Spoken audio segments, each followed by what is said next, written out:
बादशाह और एक दानिशमंद।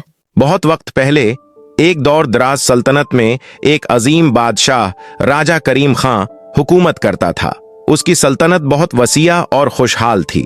लोग उससे मोहब्बत करते थे क्योंकि वो बहुत इंसाफ पसंद और रहम दिल था। मगर बादशाह करीम खां को एक मसला दरपेश था। वो हमेशा किसी न किसी उलझन में रहता था और उसका दिल कभी भी मुतमईन नहीं होता था। एक दिन बादशाह ने ऐलान किया कि जो भी उसकी परेशानी का हल निकालेगा उसे बड़ी इनामात से नवाजा जाएगा। इस ऐलान के बाद बहुत से दानिशमंद और आलम बादशाह की खिदमत में हाजिर हुए और अपने अपने मशूरे दिए, मगर कोई भी बादशाह की दिल की उलझन दूर न कर सका। आखिरकार एक दिन एक बूढ़ा दानिशमंद हकीम सईद बादशाह के दरबार में आया। उसने बादशाह से कहा, हे अजीम बादशाह, मैं आपकी परेशानी का हल जानता हूं, लेकिन पहले आपको मेरे 3 सवालों का जवाब देना होगा। बादशाह ने रजामंदी जाहिर की और हकीम सईद के सवालात सुनने को तैयार हो गया। पहला सवाल, ए बादशाह, सबसे अहम वक्त कौन सा है?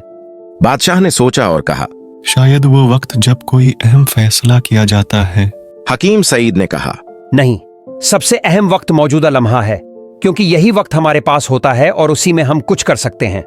दूसरा सवाल, सबसे अहम शख्स कौन है? बादशाह ने सोचा और कहा, शायद मेरा वजीर आजम, क्योंकि वो मेरे फैसलों में मेरी मदद करता है।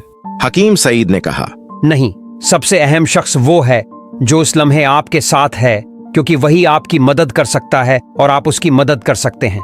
तीसरा सवाल, सबसे अहम काम किया है? बादशाह ने सोचा और कहा, शायद सल्तनत की देखभाल करना और अपनी अवाम की खिदमत करना।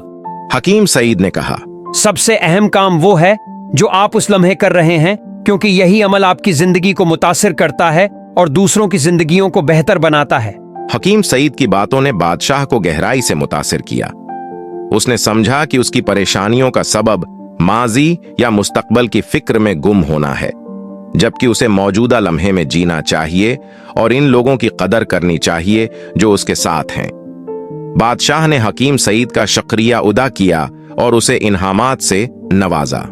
इस दिन के बाद बादशाह करीम खां ने मौजूदा लम्हे में जीना शुरू किया, अपने अवाम की बेहतर खिदमत की और उसके दिल की उलझनें खत्म हो गईं। सल्तनत पहले से भी ज्यादा खुशहाल और पुरअमन हो गई। कहानी का अखलाक ये है कि हमें मौजूदा लम्हे में जीना चाहिए, अपने आसपास के लोगों की कदर करनी चाहिए और हर लम्हे को बेहतरीन बनाने की कोशिश करनी चाहिए।